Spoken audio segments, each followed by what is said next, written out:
आयुर्वेद में यह कहा गया है कि किसी भी व्यक्ति को निरोगी होना है, रोग मुक्त होना है, तो अपने जीवन में 3 बातों का ध्यान रखे। अपना वात, पित्त और कफ तीनों का संतुलन रखे वो। तो मैं आपको आपकी जिंदगी के लिए छोटे छोटे कुछ 4 नियम बताना चाहता हूं, और ये 4 नियम का पालन आप सब करिए। मैं आपको विनम्रतापूर्वक लेकिन विश्वास से कहता हूं कि ये 4 नियम का जो भी पालन करेगा, जिंदगी में बीमारी और रोग उसको कभी आएंगे नहीं। परम पूजनीय स्वामी रामदेव जी खुद 40-45 साल से इन 4 नियमों का पालन करते हैं। आप भी अगर ये पालन करेंगे तो बहुत अच्छा होगा। मैं भी करता हूं मेरे जीवन। मैं पिछले 15 वर्षों से योग प्राणायाम करता हूं, उसके साथ कुछ नियम मैंने बनाए हैं, वो नियम का पालन करता हूं और वही नियम आपको बताना चाहता हूं। स्वामी जी पालन करते हैं, मैं करता हूं, हमारे लाखों योग शिक्षक करते हैं, और इन नियमों का पालन करने से हमको इतना लाभ हुआ है कि कभी बीमारी आती नहीं। 15 साल से मैंने हर बार मेरा बीपी चेक किया, नॉर्मल है, शुगर नॉर्मल है, ट्राइग्लिसराइड्स नॉर्मल है, कोलेस्ट्रॉल नॉर्मल है। पिछले 15 साल में कभी सर्दी जुकाम भी नहीं हुआ, गला भी नहीं बैठा, कभी हॉस्पिटल नहीं देखा, कभी डॉक्टर के पास नहीं गए, क्योंकि जरूरत नहीं पड़ी। और वो जरूरत नहीं पड़ी क्योंकि हम निरोगी हैं, स्वस्थ हैं। ये निरोगी और स्वस्थ होने के लिए आयुर्वेद की एक छोटी सी जानकारी आपसे मैं शेयर करना चाहता हूं।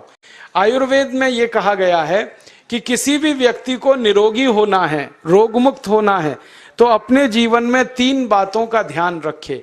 अपना वात, पित्त और कफ तीनों का संतुलन रखे। वो 3 तरह के दोष हैं हमारे शरीर में, वात, पित्त, कफ। आपने सुना होगा, ये त्रिदोष आधारित शरीर है। जब वात बहुत बिगड़ जाता है तो 80 से ज्यादा रोग आते हैं।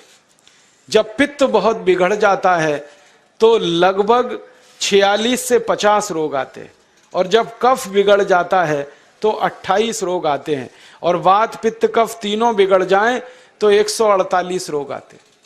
सर्दी, खांसी, जुकाम से लेकर और कैंसर तक जो आखिरी रोग माना जाता है, ये सब वात, पित्त, कफ के बिगड़ने का खेल है। तो इस देश के आयुर्वेद चिकित्सा के सबसे महान लोगों में से कुछ नाम आप जानते हैं, जैसे चरक ऋषि, जैसे सुश्रुत ऋषि। ऐसे एक ऋषि हुए बाघभट्ट। बाघभट्ट ऋषि ने एक पुस्तक लिखी है, उसका नाम है अष्टांग हृदयम, और एक पुस्तक लिखी है, उसका नाम है अष्टांग संग्रहम। इन दोनों पुस्तकों में उन्होंने 7000 नियम बताए हैं। उनमें से 4 बताता हूं, अच्छे लगे तो आज से ही पालन करो और दूसरों को भी बताओ, ताकि कोई भी इन नियमों का पालन करे तो बीमार ही ना पड़े।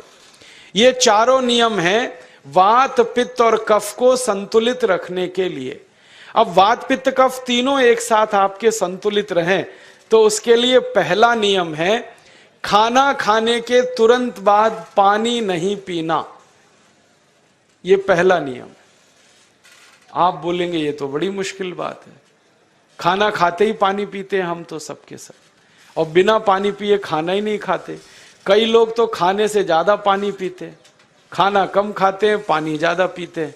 ये खाना खाने के बाद पानी कभी भी नहीं पीना, क्योंकि महर्षि बाघभट्ट कहते हैं भोजनांते विषम वारी, माने भोजन के अंत में पानी पियो तो जहर के पीने के जैसा है। इसलिए वो कहते हैं कभी भी खाने के तुरंत बाद पानी मत पियो। अब आप मुझे पूछोगे क्यों नहीं पिए, कारण बता दो। कारण मैं बताना चाहता हूं सरल भाषा में। हम जब खाना खाते हैं ना, तो पेट में सारा खाना इकट्ठा होता है। पेट में एक स्थान होता है, उसको हम कहते हैं जठर। संस्कृत में, हिंदी में जठर कहते हैं, अंग्रेजी में उसको एपिगैस्ट्रियम कहते हैं, हिंदी में कुछ लोग उसको आमाशय भी कहते हैं। ये जठर छोटा सा स्थान है। आपके पेट में नाभि है ना, उसके लेफ्ट साइड में बाईं तरफ छोटा सा स्थान है। सारा खाना आपका इसी स्थान पर आता है। जो भी आप खाते हो, रोटी, चावल, दाल, सब्जी, दूध, दही, कुछ भी खाओ, सब कुछ जठर में आता है। अब जठर में जैसे ही खाना इकट्ठा होता है तो उसमें आग जलती, और उस आग को कहते हैं जठर अग्नि। मिला के बोल देते हैं जठराग्नि। आप जैसे ही खाना खाते हो, पेट में जठर में अग्नि जलती है, वो अग्नि खाने को पचाती है, और अग्नि खाने को ऐसे ही पचाती है जैसे रसोई घर की अग्नि खाने को पकाती है। आपके रसोई घर में आप अग्नि जलाओ, उसके ऊपर दूध रख दो, दूध में थोड़ा चावल डाल दो, अग्नि जब तक जलती रहेगी खीर तब तक बनती रहेगी। आप घर में अग्नि जलाओ, उसके ऊपर पानी रख दो, उसमें दाल डाल दो, दाल की पकने की क्रिया तब तक चलेगी जब तक अग्नि जलेगी। ऐसे ही पेट में होता है, जैसे ही आपने खाना खाया पेट में अग्नि जलती है, और जब तक अग्नि जलती है तो खाने के पचने की क्रिया चलती है। जैसे रसोई घर में खाना पकाते हैं वैसे ही पेट में भी खाना पकता है, इसी को हम पचने की क्रिया कहते हैं, अंग्रेजी में उसको डाइजेशन कह देते हैं। तो आपने खाना खाया, पेट में अग्नि जल गई, अब वो खाने को हजम करेगी, पचाएगी। अब मुझे एक प्रश्न का उत्तर दो आप, कि जैसे ही आपने खाना खाया पेट में अग्नि जल गई और वो खाने को पचा रही है, तुरंत आपने गट गट गट गट पानी पी लिया, और खूब ठंडा पानी पी लिया, बर्फ मिलाया हुआ पानी पी लिया, फ्रिज का पानी पी लिया, क्या होने वाला है? अग्नि जलेगी कि बुझेगी? अग्नि के ऊपर पानी डालो तो अग्नि और पानी की दोस्ती नहीं है, दुश्मनी है, पानी अग्नि को बुझा देता है। तो आपने खाना खाया, अग्नि जली, पीछे से गटगट पानी पी लिया, अब अग्नि शांत हो गई, अब खाना पचेगा नहीं, तो वो पेट में पड़ा पड़ा सड़ेगा, और सड़ा हुआ खाना 100 से ज्यादा विष पैदा करेगा, और वो 100 विष आपकी जिंदगी को नरक बना देंगे, और जिंदगी भर आप बीमार पड़े रहेंगे। आपको मालूम है, कई लोग कहते हैं मुझे पेट में बहुत गैस बनती है। ये गैस उन्हीं को बनती है जिनका खाना हजम नहीं होता। कोई लोग कहते हैं कि मुझे पेट में जलन होती है, ये जलन उन्हीं को होती है जिनका खाना पचता नहीं। कोई कहते हैं कि मेरे पेट में एकदम गुम हो जाता है, फूल जाता है, ये सब वो लक्षण हैं जब खाना पचता नहीं। तो खाना पचेगा नहीं तो सड़ेगा, सड़ेगा तो विष पैदा करेगा, और वो विष आपको बीमार करेंगे। इसलिए महर्षि भागवत ने कहा, खाना खाते ही पानी मत पियो। समझ में आया? फिर आप बोलोगे कितनी देर तक नहीं पिए? कम से कम 1 घंटे तक। 1 घंटे बाद पानी पियो। आप बोलोगे जी 1 घंटा क्यों? ये जो अग्नि जलने की क्रिया है ये लगभग 1 घंटे तक ही चलती है पेट में, उसके बाद अग्नि अपने आप शांत हो जाती है, उसके बाद पानी पी लो। तो खाना अगर 10 बजे खाया तो 11 बजे पानी पियो, 11 बजे खाया तो 12 बजे पियो, 12 बजे खाया तो 1 बजे पियो, 1 घंटे बाद पानी पियो। अब आपके मन में यह सवाल आ सकता है कि खाना खाने के पहले पी लें क्या? हाँ पी लो, 40 मिनट पहले पेट भर के पानी पी लो। 10 बजे खाना खाना है, 9:20 पे खूब पानी पी लो, जितना पी सकते हो। 11 बजे खाना खाना है, 10:20 पे पी लो, खूब पानी पी लो, 40 मिनट पहले। आप और एक सवाल पूछ सकते हो कि अच्छा ठीक है, खाने के बाद पानी तो नहीं पिएंगे, कुछ और पी सकते हैं क्या पानी को छोड़कर? तो उसके लिए भागवत जी कहते हैं कि खाने के तुरंत बाद अगर पीना है तो दही की लस्सी पियो, मट्ठा। खाने के बाद अगर तुरंत पीना है तो फलों का रस पियो, गन्ने का रस पी लो, संतरे का रस पी लो, मौसमी का रस पी लो, अनार का रस पी लो। अब आप कहोगे ये सब महंगी महंगी चीजें बता रहे हैं, गन्ने का रस, संतरे का रस, अनार का रस, पैसे तो है नहीं। तो सबसे सस्ता रस है नींबू का ही रस पी लो, शिकंजी बना के पी लो, वो तो सबसे सस्ता है। तो खाना खाने के बाद या तो दही की लस्सी पियो या रस पियो। और एक तीसरी चीज है, दूध पी सकते। तो खाने के तुरंत बाद पीना है तो दही की लस्सी या मट्ठा, खाने के तुरंत बाद पीना है तो कोई फल का रस, खाने के तुरंत बाद पीना है तो दूध। पानी 1 घंटे बाद पियो। और अगर एक बात ध्यान रखो तो अच्छा है कि सवेरे खाना खाते हैं जिसको हम ब्रेकफास्ट कहते हैं, नाश्ता, तो फलों का रस पीना अच्छा, दोपहर को खाना खाएं तो लस्सी और मट्ठा पीना अच्छा, और रात का खाना खाएं तो दूध पीना अच्छा।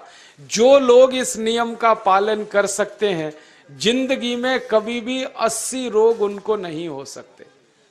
वात पित्त कफ तीनों ही इस एक छोटे से नियम से संतुलित रहते हैं। तो ये पहला नियम मैंने आपसे कहा। दूसरा नियम एक और है, और वो नियम ये है कि पानी कभी भी पियो, घूट घूट भर के पियो। जैसे गरम चाय पीते हैं, गरम कॉफी पीते हैं, गरम दूध पीते हैं, एक एक घूट भर के, एक एक सिप करके, ऐसे ही पानी पीने की आदत डालो। ये मुंह में एक बार गिलास लगा लिया, गटागट उसको खाली कर दिया, ये तरीका गड़बड़ है। एक घूट पानी, 2 घूट पानी एक बार में उतना ही पियो। आप बोलोगे ये क्या चक्कर है? बात ऐसी है कि एक एक घूट पानी जब हम पीते हैं तो मुंह की लार पानी के साथ मिलकर पेट में अंदर जाती है, और ये जो मुंह की लार होती है ये क्षारीय होती है, और पेट में हमेशा अम्ल बनता रहता है। तो एक घूट पानी पिया, मुंह की लार इसके साथ अंदर गई, 2 घूट पिया और ज्यादा गई, बार बार लार अंदर जाएगी तो क्षार पदार्थ पेट के अम्ल के साथ मिलेगा। पेट में अम्ल बनता है, मुंह में लार क्षारीय होती है। तो ये क्षार को अम्ल में मिला दिया जाए और ये अच्छे तरीके से मिलकर पेट में जाए तो कभी भी कोई व्यक्ति के पेट को अम्लता नहीं होती, एसिडिटी नहीं होती। और पेट में अम्लता नहीं होती तो रक्त में अम्लता नहीं होती, और जिनके रक्त में अम्लता नहीं होती उनकी जिंदगी में कभी भी वात पित्त कफ के असंतुलन की स्थिति पैदा नहीं होती। इसलिए पानी घूट घूट करके पीना। मैं आपको एक छोटा सा मेरा ऑब्जर्वेशन बताता हूं, परीक्षण। आप भारत देश में या दुनिया में कहीं भी जाओ, मनुष्य को छोड़कर पशु पक्षियों को देखना शुरू करो, वो पानी कैसे पीते। किसी चिड़िया को पानी पीते हुए देखो, किसी पक्षी को पानी पीते हुए देखो, वो चोंच के एक बूंद ही के बराबर ही पानी उठाता है। एक बार में एक बूंद पानी लेगा, फिर थोड़ी देर चोंच चलाएगा, फिर पिएगा, फिर दूसरी बूंद लेगा, फिर चोंच चलाएगा, फिर पिएगा, फिर तीसरी बूंद। एक एक बूंद पक्षी पानी पीता है। कुत्ते को पानी पीते हुए देखो, चाट चाट के पानी पीता है। शेर को पानी पीते हुए देखो, चाट चाट के पानी पीता है। जितने जानवर चाट कर पानी पीते हैं, जितने पक्षी एक एक घूंट पानी पीते हैं, किसी भी पक्षी और किसी भी जानवर को डायबिटीज नहीं है, किसी को अर्थराइटिस नहीं है, कोई पक्षी ओवरवेट नहीं है, कोई पशु ओवरवेट नहीं है। वो सब स्लिम और ट्रिम हैं, क्योंकि वो इतने होशियार हैं कि पानी चाट के पीते हैं या घूट घूट करके पीते। अब मुझे ये हैरानी होती है कि ये पशु पक्षियों को कौन सिखाता है? वो अपने जन्म से ये ज्ञान सीख के आते। उनका कोई गुरु नहीं है, उनका कोई विद्यालय नहीं है, उनके कोई प्रशिक्षण शिविर नहीं लगते, फिर भी उनको इतनी अकल है कि पानी घूट घूट पीना। और हम ये मनुष्य जिनके इतने गुरु, इतने विद्यालय, इतने कॉलेज, सीखने वाले, सिखाने वाले, और हम मूर्खों के मूर्ख गटागट गटागट पानी पीते रहते। तो पानी पीने का तरीका बदल दो, घूट घूट भर के पानी पियो। ये दूसरा नियम है। तीसरा नियम है कि जिंदगी में कितनी भी प्यास लगे, ठंडा पानी कभी मत पियो। बर्फ डाला हुआ पानी, फ्रिज में रखा हुआ पानी, वाटर कूलर का पानी जिसका तापमान बहुत कम है, ये कभी मत पीना। क्यों? क्योंकि शरीर आपका गर्म है और पानी ठंडा है। अब होता क्या है वो मैं समझाता हूं सरल भाषा में। पेट तो गर्म है, अब इसमें ठंडा पानी डाल दिया आपने, तो अंदर झगड़ा होता है। और झगड़ा क्या होता है? या तो पानी पेट को ठंडा करेगा या पेट पानी को गर्म करेगा। अगर पानी ने पेट को ठंडा कर दिया तो पेट के ठंडा होते ही हृदय ठंडा होता है, हृदय के ठंडा होते ही मस्तिष्क ठंडा होता है, मस्तिष्क के ठंडा होते ही आदमी ठंडा होता है, और आदमी ठंडा होते ही राम नाम सत्य होती है। आपको मालूम है, जब शरीर ठंडा पड़ जाता है तो घर में भी नहीं रखते, निकाल के बाहर सड़क पर रख देते। जो घर आपने बनाया अपनी मेहनत से, शरीर के ठंडा पड़ते ही निकाल बाहर करते हैं उस घर में से, और फिर चिल्लाने लगते हैं, लेके जाओ, जल्दी लेके जाओ, इसको जला के आओ। माने ठंडे शरीर की इज्जत नहीं है। तो ठंडा पानी क्यों पी रहे हो भाई? बंद कर दो। कोई जानवर ठंडा पानी नहीं पीता, कोई पक्षी नहीं पीता। तो आप ये ठंडा पानी पीना बंद करो, सादा पानी पीना शुरू करो। और गर्मी के दिनों में बहुत अगर आपको तकलीफ है तो मिट्टी के घड़े का पानी पी लेना, फ्रिज का और बर्फ का नहीं पीना। ये तीसरा नियम है। और चौथा और आखिरी नियम है कि आप सवेरे ही सवेरे जब सोकर उठते हो तो सबसे पहले पानी पियो। जैसे ही आपकी आंख खुल गई तो पहले 2-3 गिलास पानी पी लो, उसके बाद आप टॉयलेट में जाओ। उठते ही पानी पियोगे तो 2 फायदे हैं। पहला फायदा यह है कि पानी पेट में जाकर बड़ी आंत को साफ करता है, और जैसे ही बड़ी आंत की सफाई होगी पेट पे दबाव पड़ेगा और आप संडास घर में जाएंगे, 2-3 मिनट में पेट आपका साफ हो जाएगा।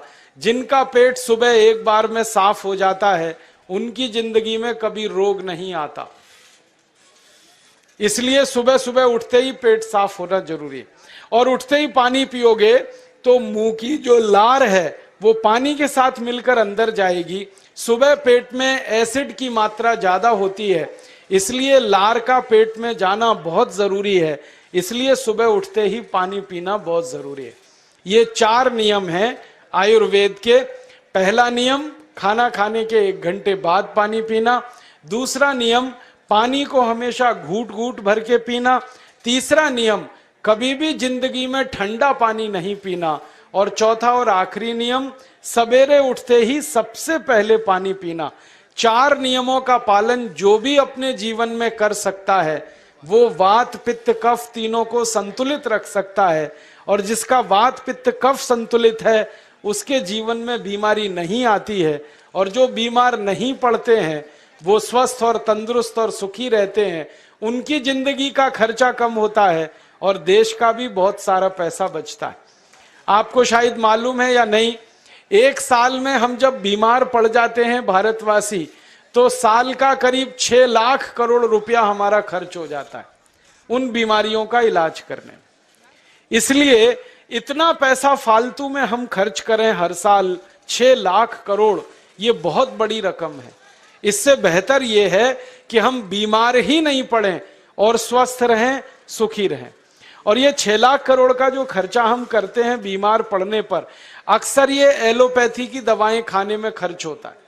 और जो एलोपैथी की दवाएं हम खा रहे हैं जैसे paracetamol, Baralgan, Butazone, oxyphenbutazone, aspirin, Disprin, Novalgin, ये सब ऐसी खराब दवाएं हैं जो दुनिया के देशों में 20 साल पहले बंद हो चुकी हैं, भारत में धड़ल्ले से बिक रही हैं और हमको बीमारियों से ज्यादा गंभीर बीमारियों में फंसा रही।